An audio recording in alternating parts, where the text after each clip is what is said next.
right, so here's a little extra help with understanding conditional coding. So a condition is something that you can test that the results are either true or false. So here's a really good example. So say you're handing out flyers to recruit new members for a coding club. When you see a student, you have to decide two things. So either the student it's true and the student is a member of the coding club, or false and they're not a member of the coding club. And depending on if it's true or false, it'll have you do different things. So if they are already a member, you're going to remind them that the coding club meets next Friday. If they're not already a member, you'd give them a flyer. So depending on if you get true or false, you do different things. And you can do the same thing in your code and have your program do different things depending on what's happening. So, and this is where using an if and an else statement comes in. So if we were to write this in like coding language, we'd say if the person is already a member of the coding club, then remind them about the meeting next Friday. Else, which is basically like otherwise, if they're not a member, you would give them a flyer about the coding club. So if this is true, you do this. If it's not, you do this. So that's basically the else is saying like if it's false, what you do. So here are some other examples relating to like our on and off switches and collecting gems. So say your little character, you wanted to check to see if it's on a closed switch, and if it is, you wanted to toggle. You would write a simple code like this. So if is on a closed switch, what you want it to do. So really simple. If it's this, do that. If you want it to do something, if it's false, so with that else statement, so if it's on a closed switch, you'll toggle it. If not, move forward or whatever else you want it to do. And it would just continue on since it's not on a closed switch. Here's a third one using an else if statement. So if it's on a closed switch, it'll toggle.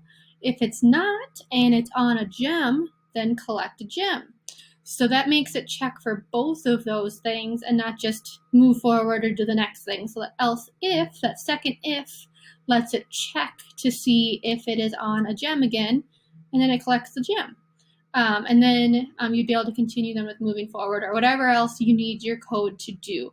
But these are 3 examples of how you can go from an if statement to an if else to also an if else if statement.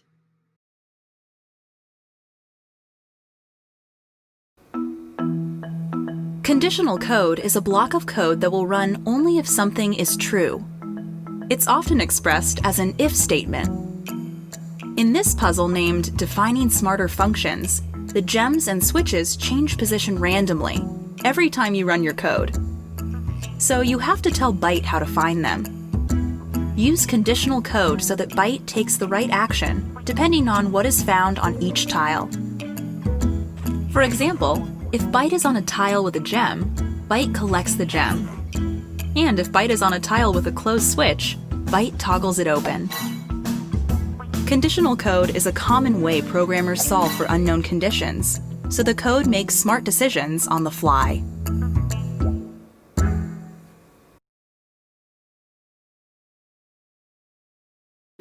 Alright, so I'm going to show you how to get that else if line to show up in your code, because I don't really explain to you how to pull that up when you're going through the program. So I'm going to start entering my code. So I'm just going to do the same example that they have. So I'm going to do an if the condition is on a closed switch. I want to toggle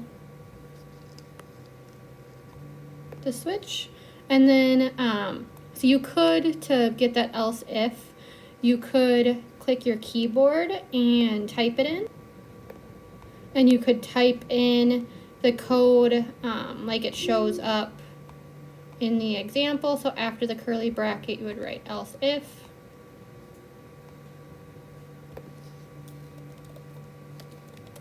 and the colors should all match too, and you'd be able to type it just like that. But a little bit easier way without needing to worry about doing things correctly is if you hover over that like block of code that's in gray, you can see that it kind of selects it. And when I click on it, there we go, you can either add an else statement or add an else if. So in this one we want the else if. So it adds that right in, and now I can do it's on gem. If it's on a gem, I want to collect the gem. And you can get rid of the extra spaces and stuff too if you want, but that's the easiest way, is if you click on that block of code, and you can add the else if or the else depending on what you're trying to do.